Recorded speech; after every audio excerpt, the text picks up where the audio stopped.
Doctor हूँ, मैंने लोगों का इलाज होते हुए देखा है एहसास प्रोग्राम के थ्रू, जिनका तसव्वुर नहीं है कि वो डॉक्टर्स हॉस्पिटल और घुरकी हॉस्पिटल जैसी जगहों पे इलाज कराए, वो वहाँ पे मुफ्त डायलिसिस करा रहे हैं, इलाज करा रहे हैं। मैंने लोगों को संवरते हुए उनकी जिंदगी बनते हुए देखी है, किन चोरों का टब्बर ला के हमारे ऊपर बिठा दिया है। मैं आपके प्लेटफॉर्म से ARY सलमान इकबाल को मैसेज देना चाहती हूँ, मैं हाईली डिसअपॉइंटेड हूँ।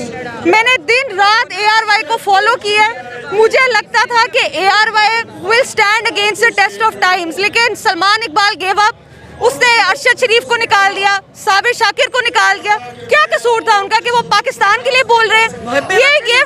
ये हमें फौज से लड़वाना चाह रहे हैं। मैं एक बात क्लियर कर दूं, मेरे फादर ने 26 साल फौज को सर्व किया है और वो एक डेकोरेटेड आर्मी ऑफिसर है, ठीक है। फौज हमारी है, फौज ऐसे आर्मी अफसरों से बनती है जिन्होंने अपनी कुर्बानियां दी है। मेरे वालिद साहब ने 26 साल सीने पे गोली खाई है, शहीद हैं वो, ठीक है। फौज ये है।